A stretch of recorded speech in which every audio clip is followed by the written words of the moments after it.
प्रभु राम देव भगवान अल्लाह खुदा ईश आदि नाम एक ही शक्ति के हैं। वो कैसा है, कहां है, कैसे मिलता है, किसने देखा है? ये प्रश्नवाचक चिन्ह पूर्ण रूप से हटाने के लिए अवश्य सुनिए जगत गुरु तत्वदर्शी संत रामपाल जी महाराज के अमृत वचन सर्व पवित्र धर्मों के पवित्र शास्त्रों के आधार पर।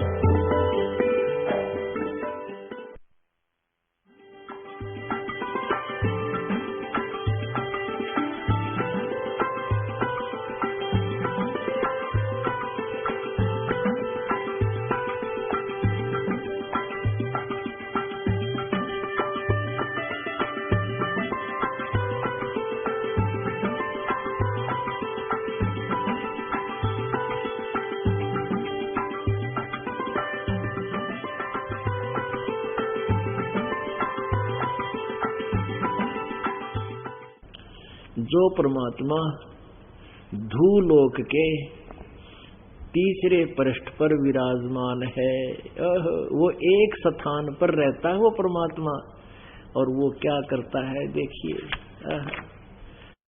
अब 9वें अध्याय के 82वें श्लोक में स्पष्ट कर दिया, वो साकार है।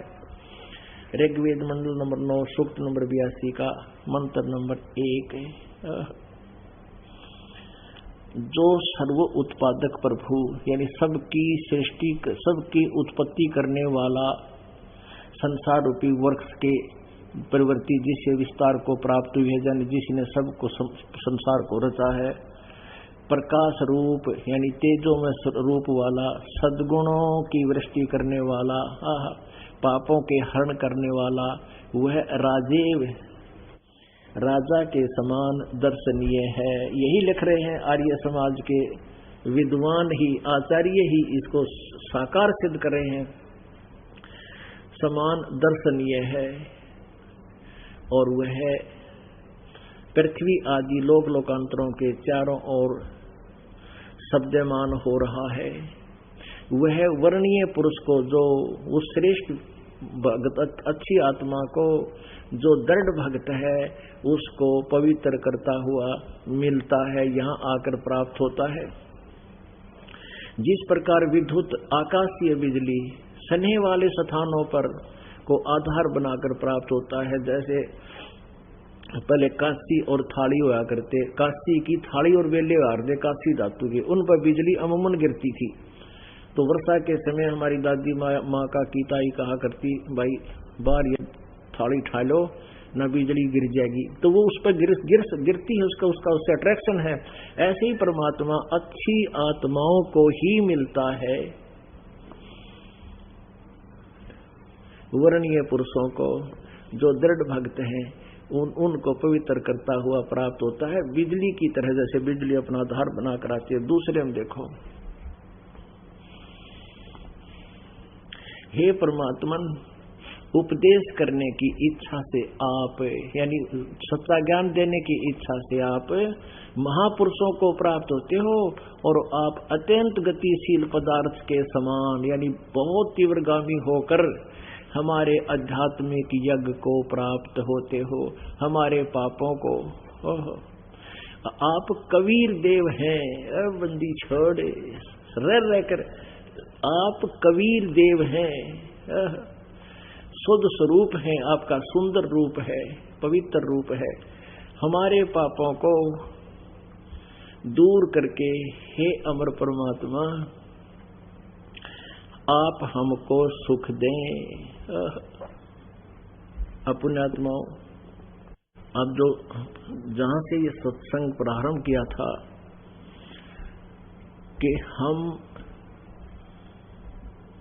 ऐसे लोक में रह रहे हैं जहां पर कदम रखते ही पाप प्रारंभ हो जाते हैं, और यदि कबीर परमेश्वर की सत साधना आप जी के पास नहीं है तो आप जी वेदों अनुसार ओम नाम के जाप या ब्रह्म तप की साधना या अन्य देव की साधना करते हो तो आपके वो प्रारब्ध के पाप नाश नहीं होते और प्रतिदिन के किए हुए पाप भी दोनों डिपॉजिट होते रहते हैं।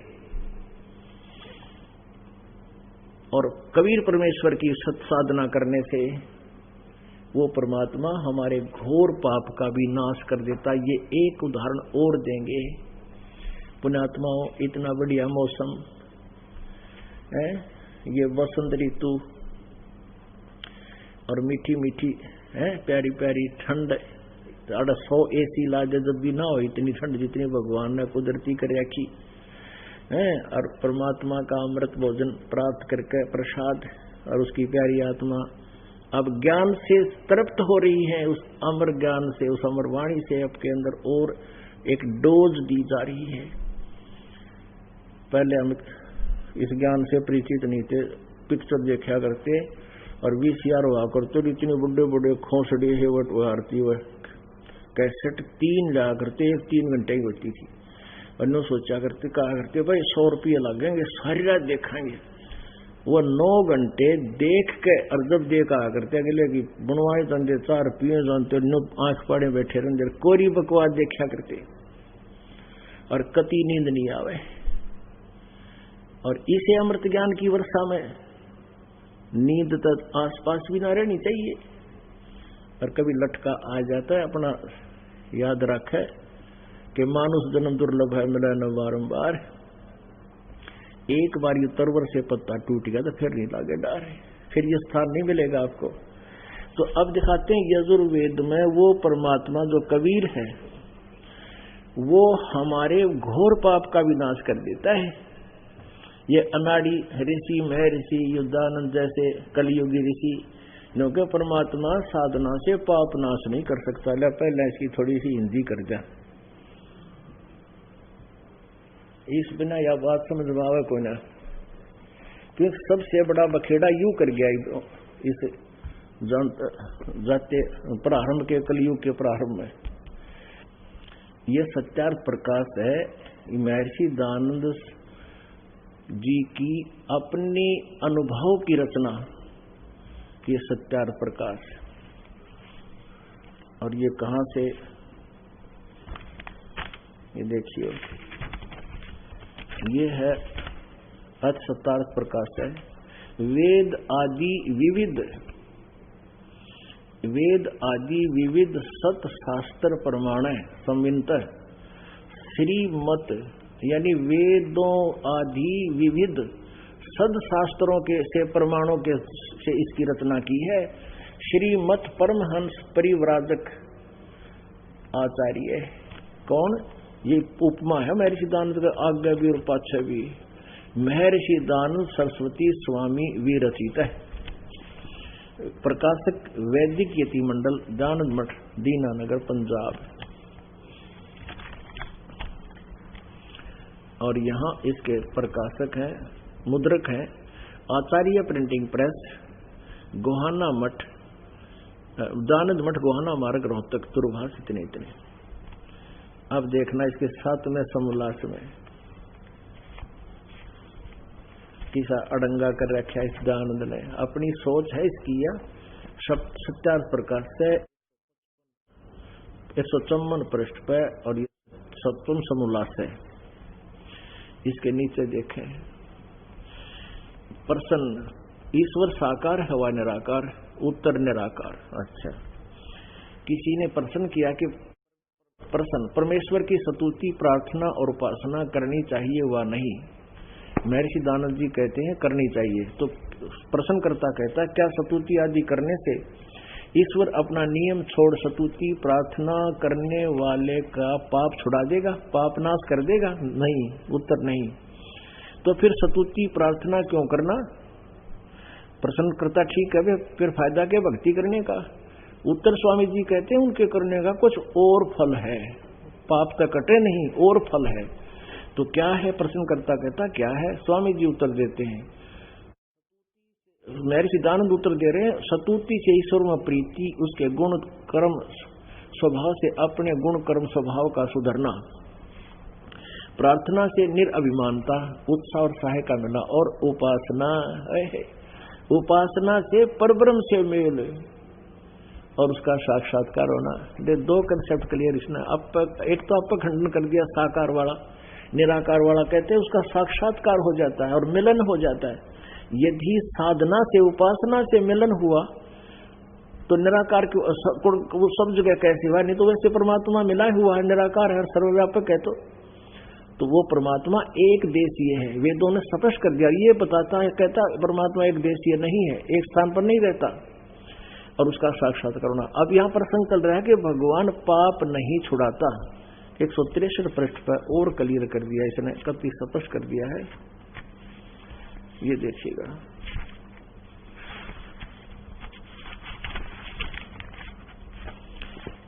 यही सप्तम समलास है, पृष्ठ 163 पे, नीचे आइएगा। प्रश्न, ईश्वर अपने भक्तों के पाप अक्षमा करता है वा नहीं? उत्तर स्वामी जी का नहीं, क्योंकि जो पाप अक्षमा करे तो उसका न्याय नष्ट और सब मनुष्य महापापी हो जाएं, क्योंकि उनको पाप करने में उत्साह और निर्भयता हो। जैसे कोई राजा अपराधियों के पाप की अक्षमा करे तो वे अधिक अधिक अपराध करने लगे, और जो अपराध नहीं करता वह भी अपराध करने से न डरेगा। इसलिए सब कर्मों का यथावत फल देना ईश्वर का काम है, अक्षमा करना नहीं। अरे वाह, फंस गया। अपने आत्माओं, वेद जो है, स्वामी जी स्वयं कहते हैं, वेद जो है सब सत्य विद्याओं की पुस्तक है। वेद सब सत्य विद्याओं की पुस्तक है कि इसमें वेद में जो लिखा है सारा सत्य लिखा है, और इसमें वेदों में परमेश्वर के गुण लिखे हैं। जैसे कहीं पर साबुन के गुण लिखे हों, गुणों में लिखा है कि साबुन मैल का नाश कर देता है, उसको छुड़वा देता है, खत्म कर देता है। और किसी ने नकली साबुन सदा प्रयोग किया और बेचा, कंकर पत्थरों को साबुन आकार बना रखा हो और बोर्ड ला रखा थोक विक्रेता साबुन, उससे कोई पूछा कि साबुन कपड़े का मैल नाश कर देगा, छुड़वा देगा, और उत्तर मिले उस विक्रेता से कि नहीं, साबुन लगाने से कपड़े के मैल नाश नहीं होते। तो स्वाभाविक है प्रश्न करता नहीं होगा, फिर साबुन किस लिए लगावा? फिर उत्तर मिले उस शराबी थे, उस शराबी बोल सके ऐसे कोई नशेड़ी, उसे उत्तर मिले कि साबुन लगाने से और लाभ है। प्रश्न करता पूछा भाई के लाभ है, वह भी बता दे कि साबुन से कपड़ा मजबूत बन जाएगा, पाप मैल नहीं छुड़ाएगा। तो ये स्टेटमेंट आपका जची एक सिंपल एग्जांपल है। तो अब जो कोई एक बड़े वैद्य का बोर्ड ला रखा हो डॉक्टर का, और उससे कोई प्रश्न करे क्या औषधि खाने से रोग नाश हो जाएगा, अक्षमा हो जाएगा, रोग कट जाएगा, और उत्तर मिले उस नकली वैद्य से कि नहीं, वैद्य दवाई औषधि से रोग नाश नहीं होगा। तो फिर क्यों खाएं औषधि? उत्तर मिले कि इससे और लाभ है क्या, पहलवान हो जाएगा। अरे मृत्यु के निकट जा रहा है, पहलवान हो जाएगा। इसलिए उसके पास नकली माल है सारा, वो डॉक्टर वैद्य नहीं है जो ऐसी स्टेटमेंट देता। तो ऐसी यही सच्ची थी इस नकली महर्षि दयानंद जी की अज्ञान की ठुरी की है कि परमात्मा उपासक के साधना से अपने भगत के पाप अक्षमा नहीं करता। और वेदों में भगवान के गुण, अब देखो वेद ही इसको झुठला रहे हैं, इस नकली महर्षि को, जिनको यो सत्य मानता है। महर्षि दयानंद सरस्वती ये वही प्रकाशक हैं, ये प्रकाशक है। मैं सार्वदेशिक आर्य प्रतिनिधि सभा 2/5 महर्षि दयानंद रामलीला मैदान नई दिल्ली से, और ये महर्षि दयानंद ने इसका अनुवाद किया हुआ है। मुद्रक है Prince offset printers 1510 Pataudi house Daryaganj नई दिल्ली से। इसके 8वें अध्याय के 13वें श्लोक में यो 8वां अध्याय और इसका 13वां श्लोक यहां पर है। मंत्र कहो से श्लोक कहो।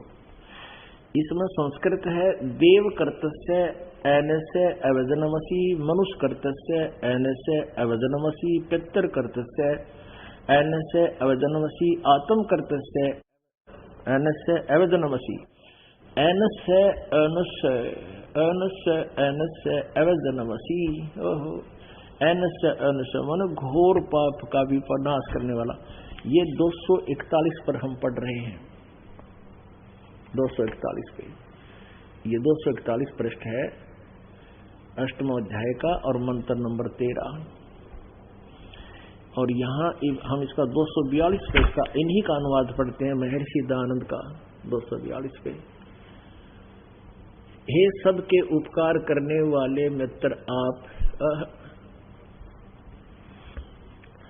अब ये यहां भी गड़बड़ कर जाते हैं, जैसे ये सब के उपकार करने वाले मित्र। यहाँ जब इसको पढ़ते थे तो न्यू सोचा करती तो मित्र के बारे में बोल रहा, क्या भगवान बाप ने इसे जानबूझ कर मित्र लिख देना, परमेश्वर लिख देता, क्योंकि इन्हीं के शब्दों में, दयानंद जी के शब्दों में सत्यार प्रकाश दिखाते हैं।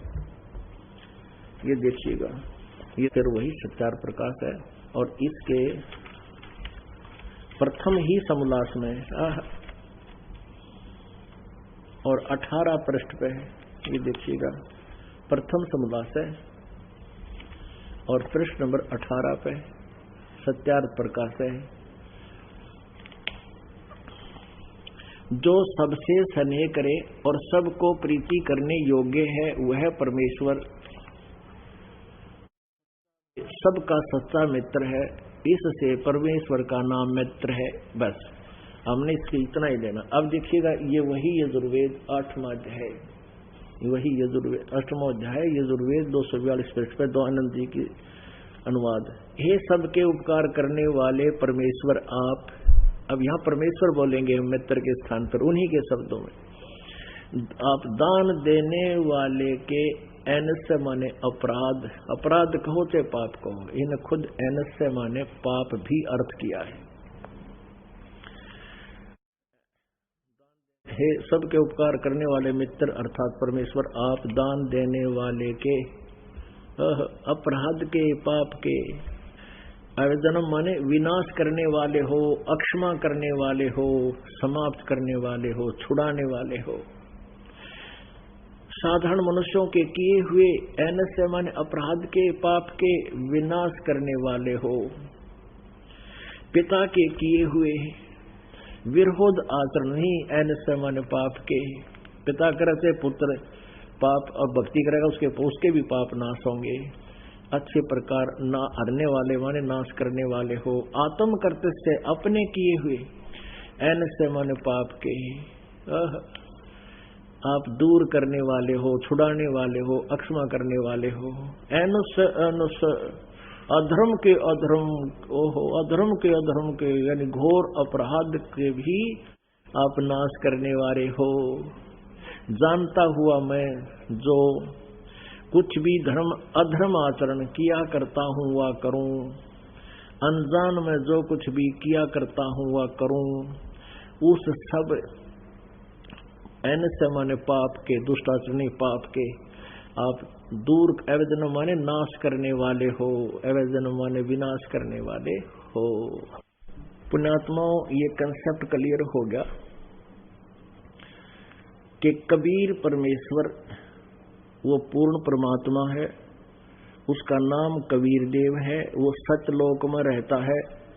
एक थोड़ा सा और रह गया, क्योंकि ये प्रत्येक सत्संग में नए नए भक्त आए हैं और वो तीसरे मुक्ति धाम, सृत धाम, सत धाम, अविनाशी लोक में रहता है और वही हमारे पाप, घोर पाप का भी नाश कर सकता है और कोई प्रभु नहीं कर सकता। अन्य तो जैसे कर्म किए वैसे ही फल देगा, तो उसमें हम कभी सुखी हो ही नहीं सकते, क्योंकि यहाँ पाप गणे होते हैं, पुण्य थोड़े। और जो साधना आप जी करते हो, वेद विधि त्याग कर शास्त्र के विरुद्ध करते हो, वो वैसे लाभ नहीं देती। एक और थोड़ा सा दिखाते हैं, ऋग्वेद मंडल नंबर 9 सूक्त नंबर 96 के।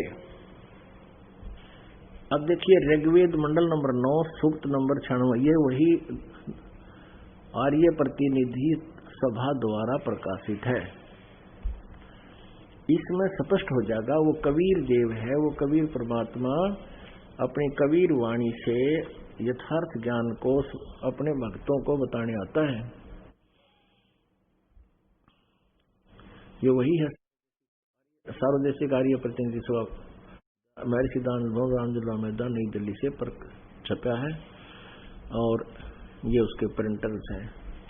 अब ऋग्वेद नंबर मंडल नंबर 9 और सूक्त नंबर 96 का ये देखिएगा।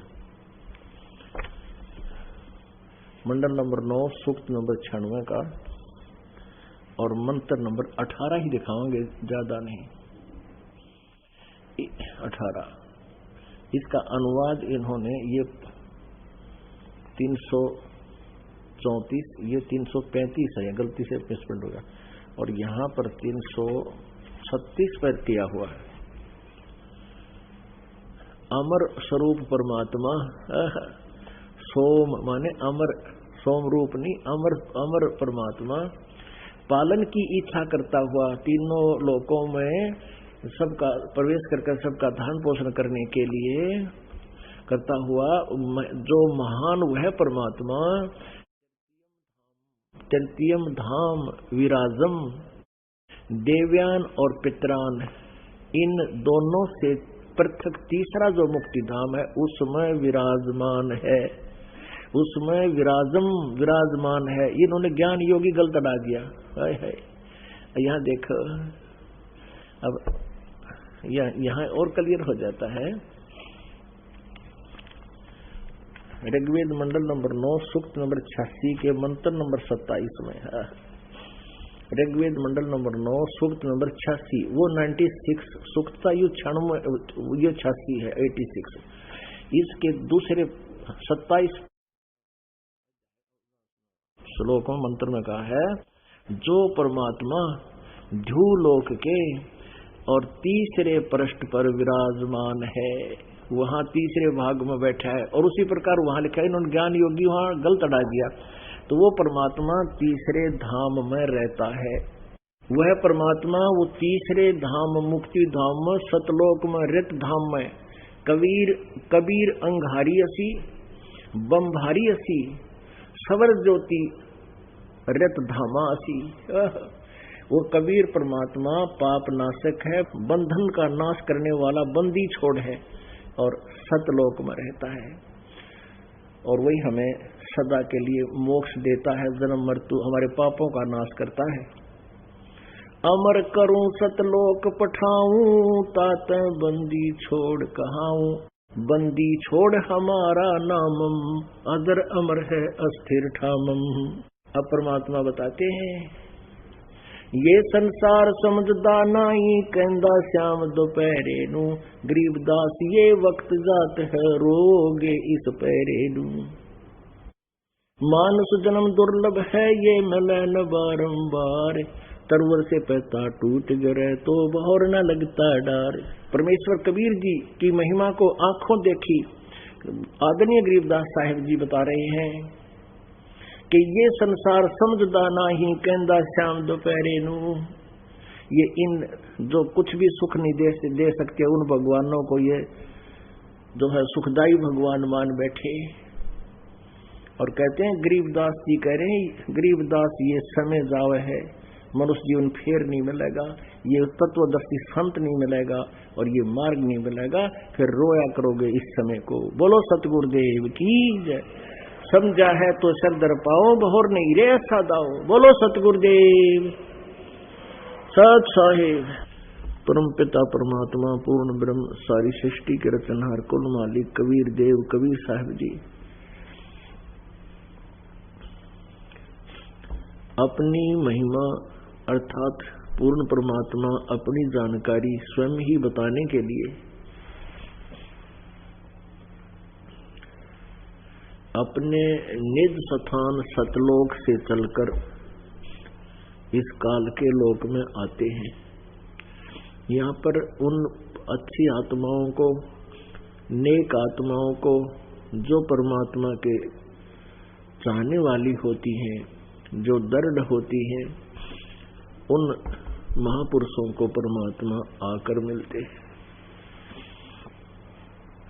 उनको फिर यथार्थ ज्ञान से परिचित कराते हैं, अपना यथार्थ स्थान सतलोक वो सनातन परम धाम दिखाते हैं। उसके बाद वो प्यारी आत्मा उस परमेश्वर का आंखों देखा यथार्थ वर्णन अपनी अमृत वाणी में करते हैं।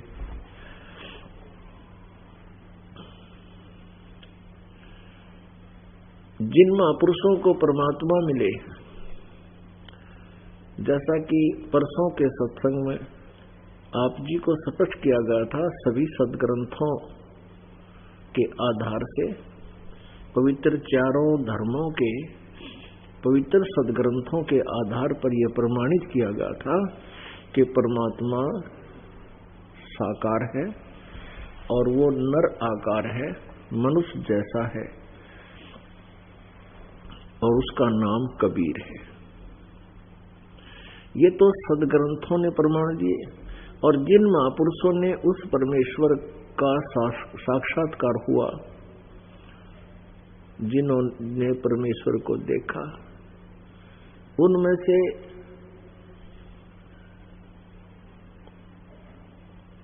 से कुछ एक महापुरुषों की जानकारी आपको बताते हैं, जिनको परमात्मा मिले, जिनको परमात्मा की प्राप्ति हुई, सचखंड सतलोक देखा और वहां का जो यथार्थ वर्णन उन्होंने अपनी अमृतवाणी में किया। पुण्यात्माओं, पवित्र वेदों का समझना कोई कठिन बात नहीं है। कठिन हमारे लिए ये रहा कि ये संस्कृत में लिपिबद्ध थे, ये संस्कृत भाषा में लिखे हुए थे और संस्कृत भाषा के जानने वाला केवल एक ही वर्ण था, एक ही वर्ग था, ब्राह्मण वर्ग। और अन्य कोई भी संस्कृत पढ़ने का अधिकारी नहीं होता था। अन्य कास्ट यानी जाति वालों को, अर्थात अन्य वर्ण वालों को, जैसे ब्राह्मण, क्षत्रिय, वैश्य, शूद्र, ये 4 वर्ण हैं। इनमें से केवल ब्राह्मण वर्ण ही शिक्षा ग्रहण करने का अधिकारी था और वही फिर वेदों को पढ़ता था, वही पुराणों को पढ़ता था और वही पढ़कर आगे हमें अनुवाद करके अपनी अपनी लोकल लैंग्वेज में, स्थानीय भाषा में वो ज्ञान दिया करते थे। तो उनको संस्कृत जानने के कारण, संस्कृत भाषा का ज्ञान होने के कारण प्रत्येक व्यक्ति को ने ये मान लिया कि ये ब्राह्मण, ऋषि कहो, ब्राह्मण कहो, गुरु कहो, ये बहुत बड़े विद्वान हैं, ये काशी विद्यापीठ पढ़कर आए हैं, इन्होंने सदग्रंथों को बहुत ही अच्छी तरह समझा है और जो ये हमें हमारी भाषा में बता रहे हैं और ये कह भी रहे हैं कि यही प्रमाण वेदों, गीता और पुराणों में है। तो हमने उनके वक्तव्य को, उस झूठे वक्तव्य को सत्य मान लिया और उस झूठ को सुनते सुनते हमारे कान बहरे हो लिए। हजारों वर्ष बीत गए और वही लोक वेद सुनते आ रहे थे, जिस लोक वेद में क्या बताया जाता था कि ब्रह्मा विष्णु महेश अविनाशी हैं, अजरो अमर हैं, सर्वेश्वर हैं, महेश्वर हैं, इनके कोई जनक नहीं है, इनके कोई माता पिता नहीं है, ये स्वयंभू हैं, सर्वेश्वर हैं, सब ब्रह्मांडों के रचयिता हैं। तो हम सभी ने 1 से सुना, 2 से सुना, 9 से सुना, 100 से सुना, हजारों से सुना, लाखों से सुना और यही सुना और ये बताते थे कि पुराण, शिव पुराण में ऐसा लिखा है, देवी पुराण में ऐसा लिखा है और बोलते थे संस्कृत, पढ़ते थे संस्कृत, गोट रखी थी और अनुवाद करते थे अपनी स्थानीय भाषा में। संस्कृत भाषा का ज्ञान लेने मात्र से, संस्कृत भाषा का ज्ञान होने मात्र से अध्यात्म ज्ञान नहीं समझ में आ सकता। यजुर्वेद अध्याय नंबर 40 के श्लोक नंबर 10 से लेकर 13 तक ये स्पष्ट किया है कि कोई तो परमात्मा को साकार बताता है कि वो जन्म लेता है, उत्पन्न होता है, और कोई कहता है वो उत्पन्न नहीं होता, वो निराकार है। और कोई किसी को एक भाषा का अक्षर ज्ञान हो गया तो उसको विद्वान कहते हैं, और जिसको अक्षर ज्ञान नहीं है उसको अविद्वान कहते हैं। अब ये बताया गया है कि अविद्वान और विद्वान किसे कहते हैं, और परमात्मा साकार है व निराकार, ये तो तत्वदर्शी संत बताएंगे, उनसे पूछो।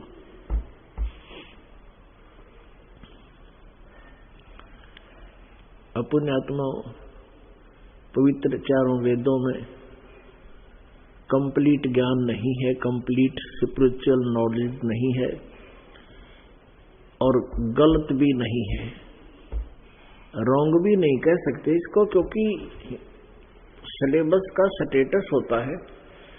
जैसे मैट्रिक तक का सिलेबस है, वो गलत नहीं है, लेकिन आगे की क्लासेस के लिए कंप्लीट सफिशिएंट नहीं है। अब वेदों में ऑप्शन छोड़ दिया है कि उस यथार्थ ज्ञान को तो तत्वदर्शी संत बताएंगे, परमात्मा निराकार है, साकार है, उस ज्ञान को उनसे पूछो। और विद्वान और अविद्वान की परिभाषा भी ठीक ठीक वही बता सकते हैं। अपने आत्मा इन संस्कृत के ज्ञाताओं को वेदों का ज्ञान नहीं था। संस्कृत के ज्ञाता कौन? सतयुग से ब्राह्मण संस्कृत के ज्ञाता विद्वान माने जाते थे, और इनको वेदों का ज्ञान नहीं था। ब्रह्मा विष्णु महेश को भी वेद ज्ञान नहीं था, और जबकि ये सभी संस्कृत भाषा बोलते और लिखते थे। पुण्यात्माओं, ये बात गले नहीं उतरेगी जल्दी सी कि सतयुग के ब्राह्मण यानी ऋषियों को, महर्षियों को ज्ञान नहीं था, वेद ज्ञान नहीं था, संस्कृत भाषा का ज्ञान था, लेकिन अध्यात्म ज्ञान नहीं था, वेद ज्ञान नहीं था, ब्रह्मा विष्णु महेश को भी नहीं था।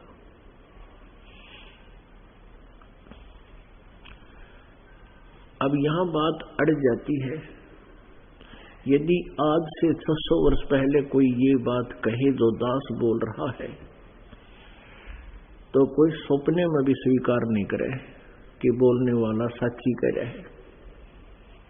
और पुण्यात्माओं, परमेश्वर ने 600 वर्ष पहले यही आकर बोला था, यही आकर बोला था कि ब्रह्मा विष्णु महेश नासवान है, अविनाशी नहीं है, और ये पूजा के योग्य नहीं है। इनकी पूजा से पूर्ण मोक्ष नहीं हो सकता। ब्रह्मा विष्णु की पूजा से कुछ सिद्धियां आ जाती हैं, फिर विष्णु लोक प्राप्त हो जाता है। विष्णु लोक में अपने पुण्यों को समाप्त करके वापस फिर पृथ्वी पर जन्म मृत्यु में रहता है। ऐसे ही शिव जी की पूजा से शिवलोक प्राप्त होता है, वहां से पुण्य समाप्त होते ही फिर पृथ्वी लोक पर जन्म मृत्यु में फिर वही प्रोसीजर प्रारंभ हो जाता है। ब्रह्मा जी की पूजा से ब्रह्मा लोक प्राप्त होता है, और ब्रह्मा के द्वीप से अपना पुण्य समाप्त करके फिर वापस आ जाता है। ब्रह्म की साधना से, ओम जिसका ओम नाम की जाप से, और ब्रह्म साधना से ब्रह्म लोक प्राप्त होता है, और वहां अपने पुण्यों को क्षीण करके प्राणी फिर वापस आ जाता है। ब्रह्मा विष्णु महेश भी नाशवान है, इनकी जन्म और मृत्यु होती है। आज से ये बात 600 वर्ष पहले परमेश्वर ने, कबीर जी ने आकर बताई थी अपनी सिंपल लैंग्वेज में। इसलिए बोला था उस कबीर वाणी में, ताकि जन साधारण समझ सके। आने वाले समय में मालिक को पता था कि शिक्षित पीढ़ी शुरू होगी, और उसमें मेरी वाणी मेरी प्यारी आत्मा पढ़ेंगे और फिर सदग्रंथों से मेल मेरा दास करेगा तो अपने आप समझ जाओगे। यदि आज से लगभग 600 वर्ष पहले जब परमेश्वर कबीर देव जी सतलोक से चलकर उस तीसरे मुक्ति धाम से चलकर यहाँ पृथ्वी लोक पर आए थे एक शिशु रूप धारण करके, तो उस समय उन्होंने लीला में एक जीवन पूरा किया था हमें एक उदाहरण देने के लिए कि तुम ऐसे रहना फिर देखना मैं क्या करूंगा तुम्हारे लिए। तो परमात्मा ने आके वो ज्ञान बोला था सन 1398 से सन 1518 तक 120 वर्ष परमेश्वर यहाँ पृथ्वी पर रहे। एक जनसाधारण जैसी भूमिका करके, एक कवि की भूमिका करके, एक तत्वदर्शी संत की भूमिका करके वो परमात्मा सह शरीर आए थे, सह शरीर चले गए थे, जो जुल्हे की भूमिका किया करते थे, जो धानक कहलाए। तो उन सन 1398 से 1518 तक 120 वर्ष का जो समय था, और उस समय ये कहना कि ब्रह्मा विष्णु महेश नासवान है, इनके माता पिता हैं, दुर्गा इनकी माता है, ज्योति निरंजन इनका पिता है, ये नासवान है, इनकी पूजा से मोक्ष नहीं हो सकता। तो पुण्यात्मा स्वाभाविक था परमेश्वर की वाणी पर अविश्वास हो जाना, क्योंकि इन झूठे व्यक्तियों ने, इन अविद्वानों ने हमारे को गलत ज्ञान, शास्त्र विरुद्ध ज्ञान सुना रखा था, लोक वेद सुना रखा। अब परमेश्वर ने बताया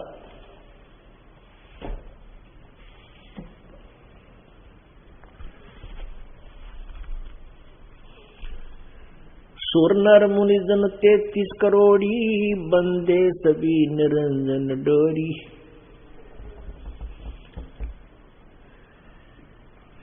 पीर पैगंबर कुतुब ओलिया, सुर नर मुनि जन ज्ञानी, एत्या को तो ना पाया, ये जम के बंधे प्राणी।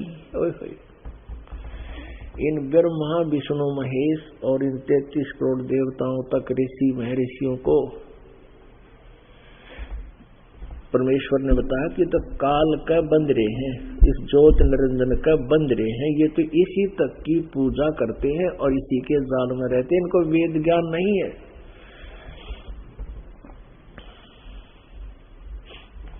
गुरु बिन काहुन पाया ज्ञाना, जो थोथा बुस छड़े किसाना, गुरु बिन वेद पढ़े जो प्राणी, समझे न सार रहे अज्ञानी। गुरु बिन काहू न पाया ज्ञाना, ज्यों थोथा वो छड़े किसाना, मूड किसाना।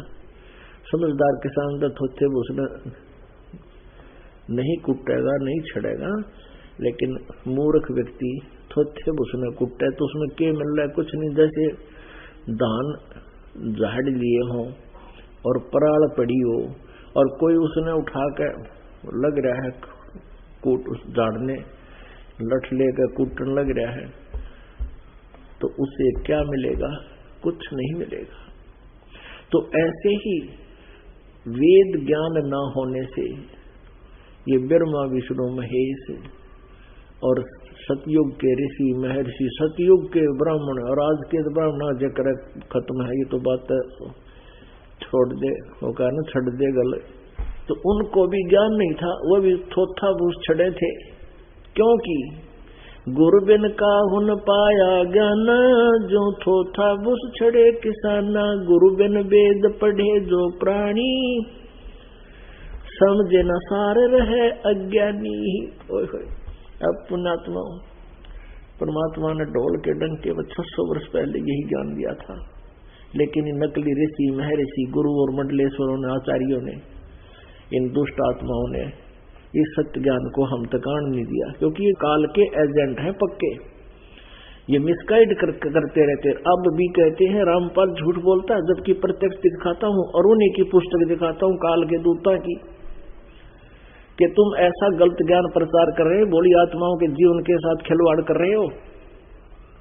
अब भी वो कहते हैं झूठ बोलता है, आख्या देखे उन्हीं की पुस्तकों को पढ़कर सुनाते हैं। और फिर इन टीवी चैनल वालों को धमकाते हैं कि उसका प्रचार करोगे तो हम अपना प्रोग्राम बंद करवा देंगे।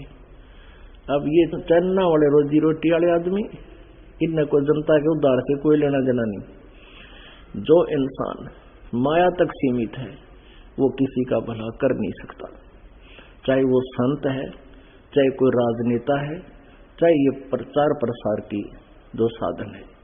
जब तक हम भगवान से नहीं डरेंगे, परमात्मा से अपना परमार्थ पर नहीं लगेंगे, तब तक प्राणी किसी का भला नहीं कर सकता, वो स्वार्थ ही कर सकता है। लेकिन अब समय आ गया, हमारे पास बहुत तरीके हैं परमात्मा ने दिए हैं, टेक्निक, आधुनिक तकनीक, इसके माध्यम से इब डूंडा उठेगा। हमारे बच्चे क्या करते हैं, यहाँ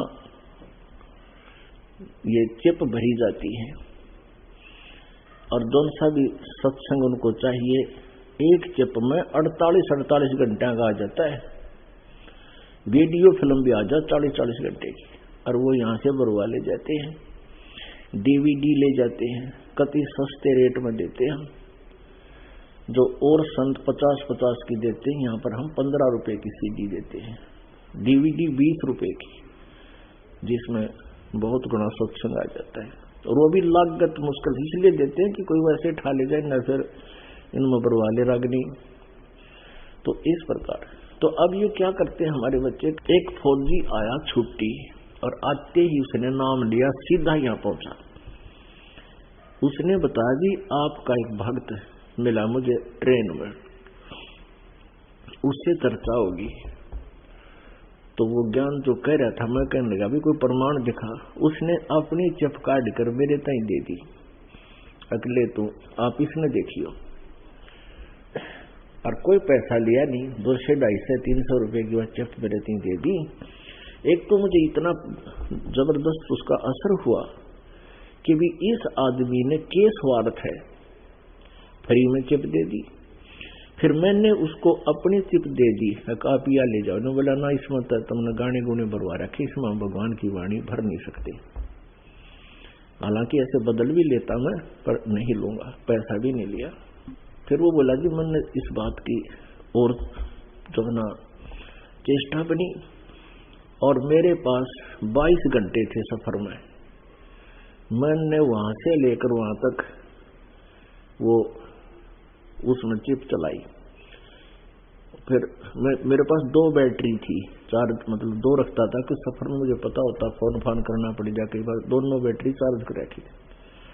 तो मैंने कई घंटे सत्संग सुना, मेरी तो आत्माएं एकदम आकर्षित हो गई, प्रत्यक्ष देखकर। फिर अपनी यूनिट में गया,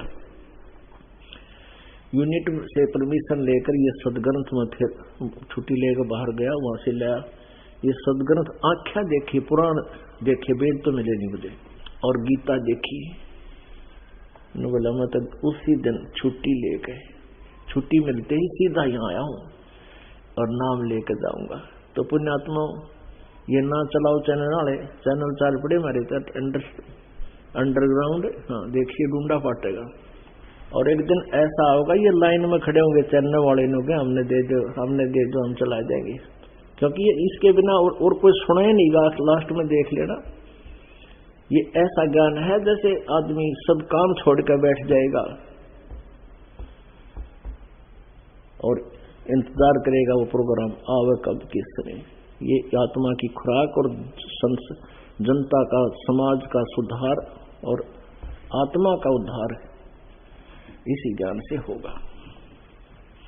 जैसे 600 वर्ष पहले इस परमेश्वर के साथ ही नकली संतों, ऋषि, महर्षि, ज्ञानियों ने, काल के दूतों ने जुल्म गुजारे थे और जनता को भ्रमित कर दिया था। कबीर झूठा है, कपटी है, ये अशिक्षित है, ये संस्कृत भाषा नहीं जानता है, ये झूठ बोल रहा है। तो जनता भी अशिक्षित थी, तब तो उनकी दाल गल गई। अब उनकी दाल गला कोई नहीं, अभी उन्होंने कुचेष्टा की, ये क्रोथा कांड कराया, यही वजह थी। झूठ कपट बोली, राजा और प्रजा को भ्रमित कर दिया और सबने इसे बूंदे आरोप पर समाचार पत्रों में बकवाद गढ़ दी। और उसके बाद देख लो, साच को आंच नहीं होती। सत्य को कुछ दिन छुपाया जा सकता है, मिटाया नहीं जा सकता। आज ये सारे संसार के समक्ष होगा और धिक्कारेंगे जनता उन दुष्ट इंसानों को जिन्होंने परमात्मा से जनता को दूर कर दिया। लाखों लोगों का उद्धार होना था, बुरा हाल हो रहा, हाहाकार माचरी सारे मानव समाज में विकार गर कर गए। और हम यहाँ परमात्मा की हंसात्माओं को मांजते हैं, पहले धोते हैं उसको साफ, जैसे खेत संवारा करें बीज बोने तो पहले, और कोई एक विशेष वस्तु पदार्थ डालना हो तो उस पात्र को खूब मांजते हैं, नहीं तो पदार्थ खराब हो जाए। तो यहाँ बीड़ी, शराब, मांस, तंबाकू और किसी प्रकार का दहेज, बकवाद, सांग, सिनेमा, फिल्म, ये बकवाद नहीं देखनी, ये मैच नहीं देखने आपने। अब क्योंकि जब हम साधु हो जाएंगे, संत हो जाएंगे, जब हमने पता लग जाएगा कि देखा है कोई देखने की चीज है, ये ताश खेल रहे हैं, मार बेगम और कभी लेना नहीं देना, क्यों मन न बकवाद चाहिए और सारा दिन सुबह से लेकर शाम तक लेट कर देखेंगे। और इसी तरह ये मैच, क्रिकेट के मैच 3-3 दिन आंख पाड़े बैठे रहे, क्या मतलब है इसका? अपनी भक्ति करे, मालिक ने याद करे, वह खेलना और हम देखा। जैसे मैं लड्डू खाऊं और तुम देखो, वो 2 खा गया, तुमने के बिल्ला बोले आदमी। तो ये बालक बुद्धि से हमने थोड़ा हटके चलना पड़ेगा। वह तो अपने पैसे कमाओ, करोड़पति हो गए हैं, और ये घोड़ी आत्मा उड़ बैठे बेमतलब टीवियां पर बैठे रहे, काम भी छोड़ दे। तो ये सारी बीमारी इस आधुनिक उपकरण का दुरुपयोग से होगी। ये फिल्म बकवाद गढ़ दी, सारी उल्टे सुलटे हैं। किसी ब्याह दिखाओ लड़की का, एडवर्टाइजमेंट करो न घोड़ा पर, बाजा पर, डीजे, वह बीमारी सारे समाज में ठोक दी। और हम इससे उल्टा हटाएंगे, भक्ति तभी चलेगी।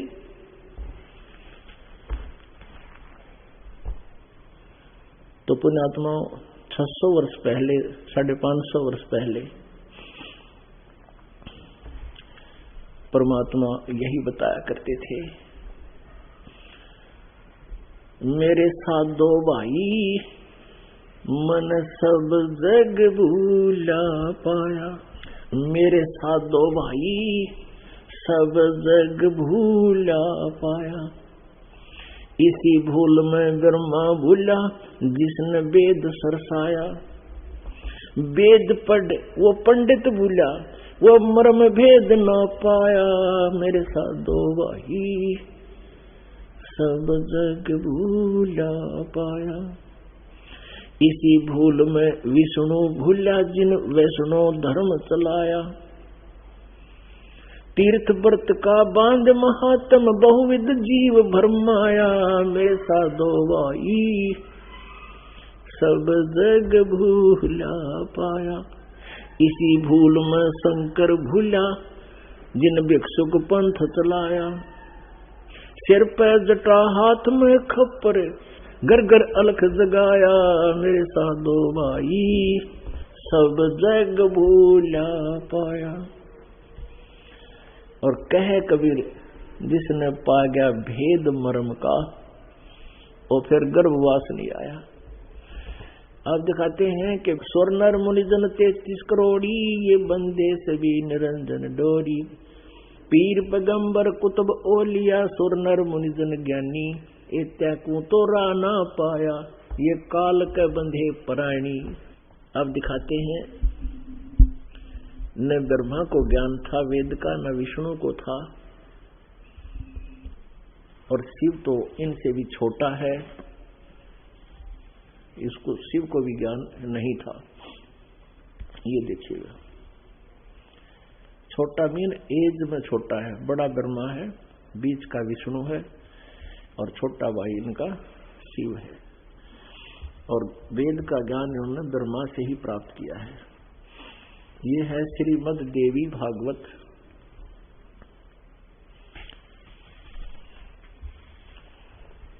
संपादक हनुमान प्रसाद पोदार, चिमन लाल गोस्वामी। और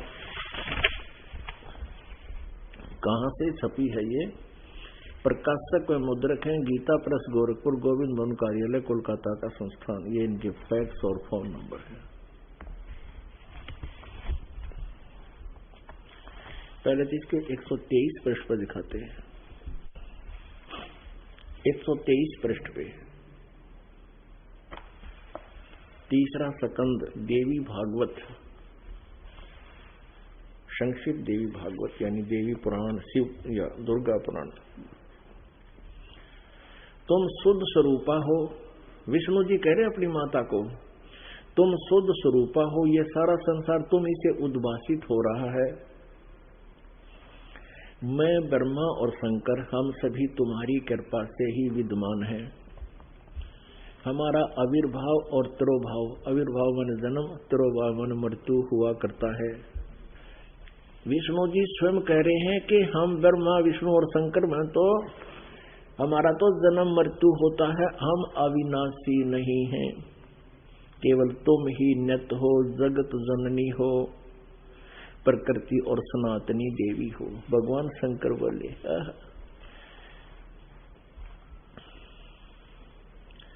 देवी, यदि महाभाग विष्णु तुम्ही से प्रकट हुए हैं तो उनके बाद उत्पन्न होने वाले ब्रह्मा भी तुम्हारे ही बालक हुए। दुर्गा इनकी माता है। फिर मैं तुमको लीला करने वाला शंकर क्या तुम्हारी संतान नहीं हुआ? अर्थात मुझे भी उत्पन्न करने वाली तुम ही हो। शिवे, संपूर्ण संसार की सृष्टि करने में तुम बड़ी चतुर हो। इस संसार की सृष्टि, सतिथि और संहार में तुम्हारे गुण सदा समर्थ हैं। उन्हीं तीनों गुणों से संपन्न हम ब्रह्मा, विष्णु एवं शंकर नियमानुसार कार्य में तत्पर रहते हैं। अब पुण्यात्मा, इस थोड़े से प्रकरण में और कितना काम हल्का कर दिया। इसमें 4 कंसेप्ट क्लियर कर दिए इस पवित्र पुराण में। नंबर 1 कि ब्रह्मा, विष्णु और महेश ये तीनों नासवान है। और दूसरा कि ये दुर्गा इन तीनों की माता है। तीसरा रजगुण ब्रह्मा है, सतगुण विष्णु, तमगुण शिव जी। और चौथा ये कर दिया कि ये केवल नियमित कार्य ही कर सकते हैं। अब देखिएगा, नियमित माने जैसा जिसने कर्म किया उसमें कोई परिवर्तन ये नहीं कर सकते। लेकिन ये 3 लोग के कंट्रोलर हैं और हम इनके अंतर्गत हैं। जिसका जैसा संस्कार उसको एज इट इज भुगतवाते हैं, ये उसको उसका भोग पाप का पूरा एज इट इज पाप का देंगे, पुण्य पूरा पुण्य देंगे। अब देखिएगा पहला सकंद,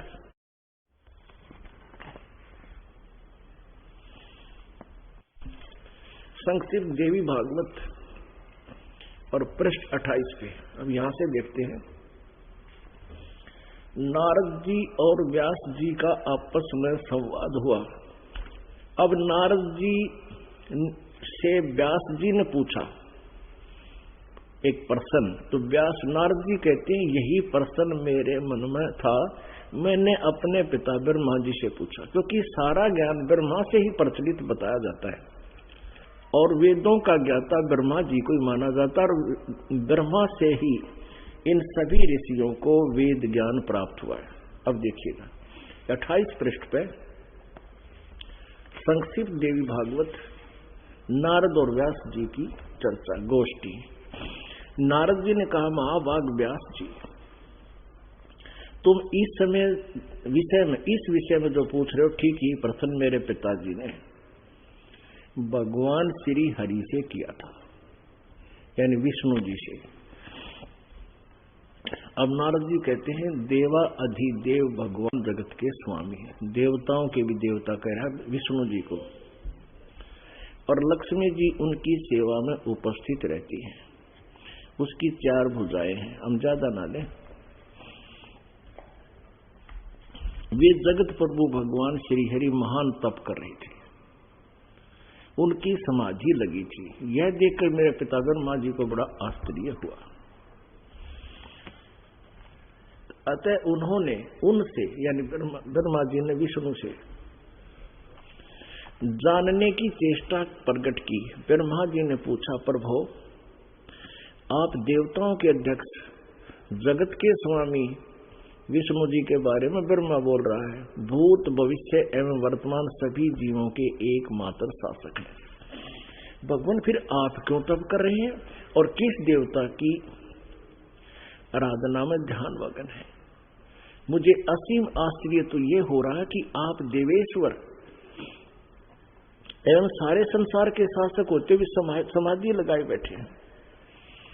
अब 28 प्रश्न पढ़ रहे हैं हम तीसरे सकंद का। ब्रह्मा जी के विनीत वचन सुनकर भगवान श्री हरि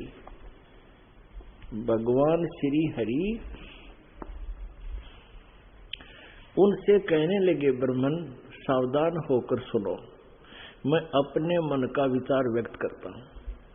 देवता दानव मानव सब यही जानते हो कि तुम सृष्टि करते हो, मैं पालन करता हूं, शंकर संहार किया करता है।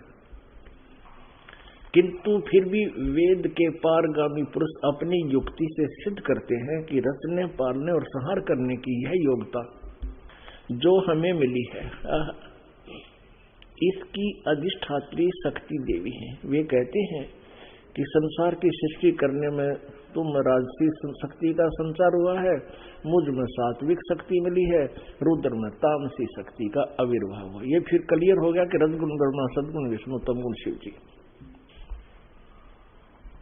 सुवर्त प्रत्यक्ष और प्रोक्ष दोनों उदाहरण मैं तुम्हारे सामने रखता हूं, सुनो। यह निश्चित बात है कि शक्ति उस शक्ति के अधीन होकर ही मैं इस शेष नाग की सैया पर सोता और सृष्टि करने का अवसर आते ही जाग जाता हूं। मैं सदा तप करने में लगा रहता हूं। उस शक्ति के शासन से कभी मुक्त नहीं रहता। कभी अवसर मिला तो लक्ष्मी के साथ सुख पूर्वक समय बिताने का सौभाग्य प्राप्त होता है। अब विष्णु जी भी दुखी ने क्या कहते, समय मिला सुख पूर्वक समय बिताने का सौभाग्य प्राप्त हुआ, नहीं तो कहते थोड़ी बहुत देर अपने घर बैठता हूं। मैं कभी तो दानों के साथ युद्ध करता हूं। अखिल जगत को भय पहुंचाने वाले दैत्यों के विकराल शरीरों को शांत करना मेरा परम कर्तव्य हो जाता है। अब परमात्मा कहे, तंदर सुखिया कोई ना देखा, जो देखा सो दुखिया हो। और साच कहूं तो जग नहीं मानना, झूठ कहीं ना जाई हो। ये ब्रह्मा विष्णु महेश्वर दुखिया जिन ये राह चलाई है। अब परमात्मा की एक एक वाणी आपको इन सदग्रंथों में स्पष्ट होगी। श्री हरि उनसे कहने लगे, ये यहां हो गया, उनका शांत करना मेरा परम कर्तव्य बन जाता है। कहते मैं पहले तप करता हूं, मैं सदा तप करने में लगा रहता हूं। उस शक्ति के शासन से मैं कभी मुक्त नहीं रह सकता, क्योंकि कंट्रोल रिमोट उनके हाथ में है, इसका इन सभी का। और कभी अवसर मिला तो लक्ष्मी के साथ सुख पूर्वक समय बिताने का सौभाग्य प्राप्त होता है। और मैं कभी तो दानों के साथ युद्ध करता रहता हूं। अखिल जगत को भय पहुंचाने वाले दैत्यों के विकराल शरीरों को शांत करना मेरा परम कर्तव्य हो जाता है। और अब सुन ले, अध्यात्म ज्ञान श्री विष्णु जी का पढ़ लो, 29 पृष्ठ पे वही पहला सकंद है और देवी भागवत है, यही हम पढ़ रहे हैं। तो इसमें कहा विष्णु जी कहते हैं, मुझे सब प्रकार से शक्ति यानी दुर्गा के अधीन होकर रहना पड़ता है। उन्हीं भगवती शक्ति का मैं निरंतर ध्यान किया करता हूँ। ब्रह्मा जी मेरी जानकारी में इन भगवती शक्ति से बढ़कर दूसरे कोई देवता नहीं।